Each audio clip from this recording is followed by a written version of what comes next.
Hello, come on into Studio ABC. I'm Linda Ann Smith Mcintosh, and I love art. If you're already an artist, you know what I mean. And if you're not an artist, well, watch the techniques, how easy they are to do, and you might want to join us too.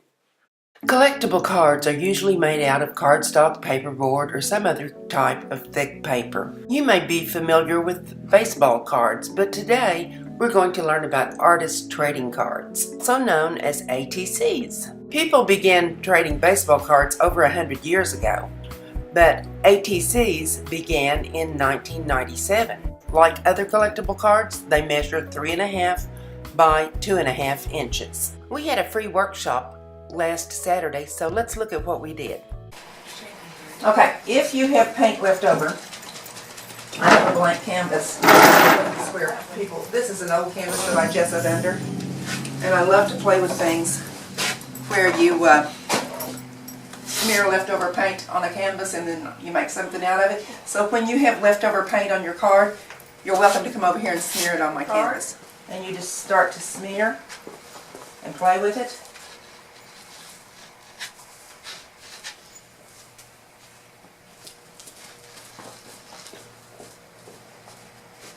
If you don't like the colors, add some more. I kind of like this though. Okay, so there's my first background. Oh. And it's not done yet. Now. And now it's more textured. Very nice. Because I dropped it. There's my first background. No big deal. Okay, so I've got the card and I can just wipe it off if I want it clean. I gave you a couple of cards so that it would be no problem. So I want to do another one. I want to do another color. I'll try to put it in a fairly clean place. I want gold. I want that bright, bright gold down there. We are going to cover up the backs anyway. And what I'm hoping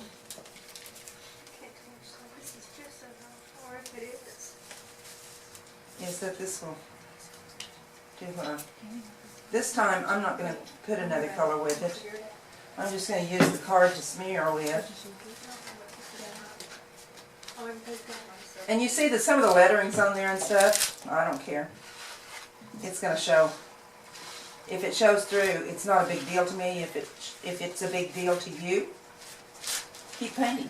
This one feels really watery. Yeah, it might be. It's junk paint. Are you staying? Huh? Are you staying? I don't know. Well, you might as We'll have a seat, Cassie. There's a seat over there. Okay. Okay. So I'm going to do one plane because I'm hoping, here's the technique that I'm hoping to do. I'm hoping later to get a real watery paint and put over this and drop alcohol into it. Sometimes when you put gesso down first, then put a solid color of paint, then you let that dry, put a thin coat of paint, or which is called a wash. Put a thin coat of paint down.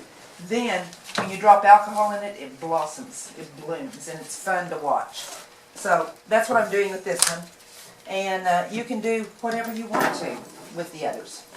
So be my guest.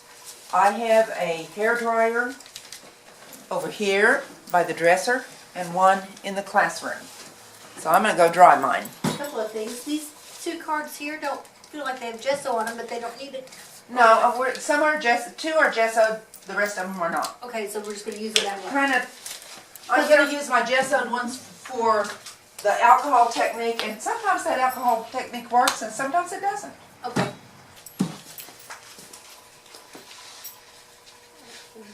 I'm already messy. Well, it's too dry, I can't get it out.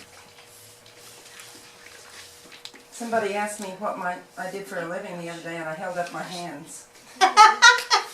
They knew. You paint apartments. Oh yeah. I'm a painter. I paint more than walls. Let me tell you a little more about the history of ATCs. On this particular workshop, I asked them not to use paintbrushes. We used credit cards.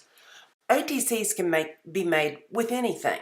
You can draw, you can paint, you can do anything you think of. They are not meant to be, they aren't meant to be sold. You only trade them. A Swiss artist named M. Vancy Sternemann started this movement in his used bookstore where he prepared an art installation of 1,200 of his own cards. He contacted some of his artist friends and asked them to make some ATCs so they could trade. Since that time, it's caught on all over the world, and with the internet like it is today, we can trade across the world quite easily. I have a lot of stamps. So when you get through making backgrounds, if you want to choose a stamp to stamp on top of these, then you'll pretty much be finished with an ATC. But make as many as you want. I have more cards cut, and I'm also going to give you a sheet of paper, and we're going to do some of the same processes, a sheet of cardstock, and we're going to do some of the same processes on this. Do you have any other white paint?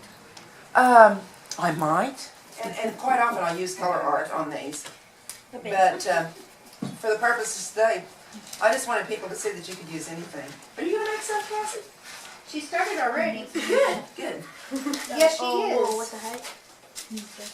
You have Cassie here. That's a feat in itself. Linda. Yeah, you might make sure it's good and shook, because I tried, but I don't know if I did a very good job. Holler if you need me.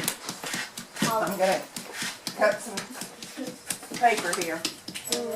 Oh, here's one of my favorite things to make ATCs out of. Is I buy these protein bars, and it's a nice texture, a nice heavy weight, and it's white inside, so it makes a good ATC.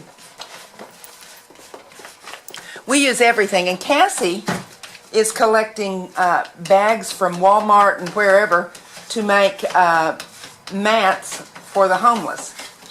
Is it crochet? Yes. Crochet? She crochets mats that they can sleep on, and that keeps them from having to sleep on the ground, and it's a little more comfortable, and hopefully prevents hypothermia. It's not inducive to insects or anything, so she has been working on that little project. So we save everything around here. Actually, Alexis has been helping us too. Oh, really? Yes, she has. So we've Been a little busy, so I haven't been too involved in it, but I'm trying to help. Yeah, you It do. looks like planets. Why do you like that just like it is? One of my goals here for my studio is to be active each Saturday, perhaps making ATCs. I'm thinking that maybe we could have a little ATC club and all come in and work together.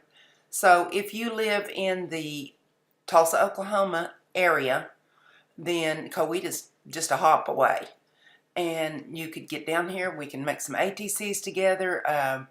I'll use my resources, we can use your resources, and we can exchange them around the world.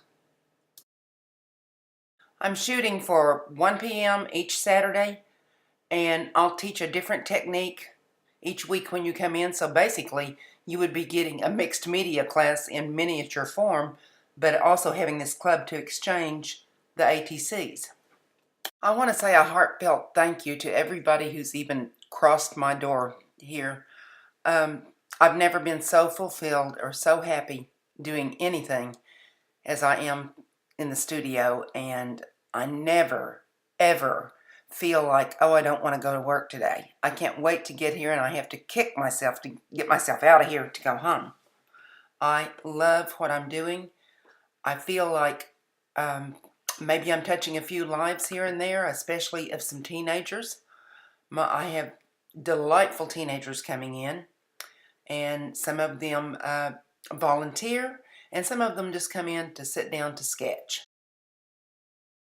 And some of the teenagers that have jobs have actually invested their hard-earned money here to invest in art. I was taken back by that because I don't think as a teenager that I might have bought art supplies, but I don't think I would have thought of investing in someone else's art. The current studio joke around here is that when Linda goes bankrupt because she's buying too many art supplies, she's going to be the happiest bankrupt person you've ever met. Everybody should have a job that they love as much as I love what I'm doing. So give me a call and reserve your space for the next ATC workshop. Just give me a call and we'll make room for you next Saturday. Be sure and stay tuned for the ATC's upcoming ATCs and the paint all over Linda's face and the end canvas where we did our wipe off of paint. Thanks for watching.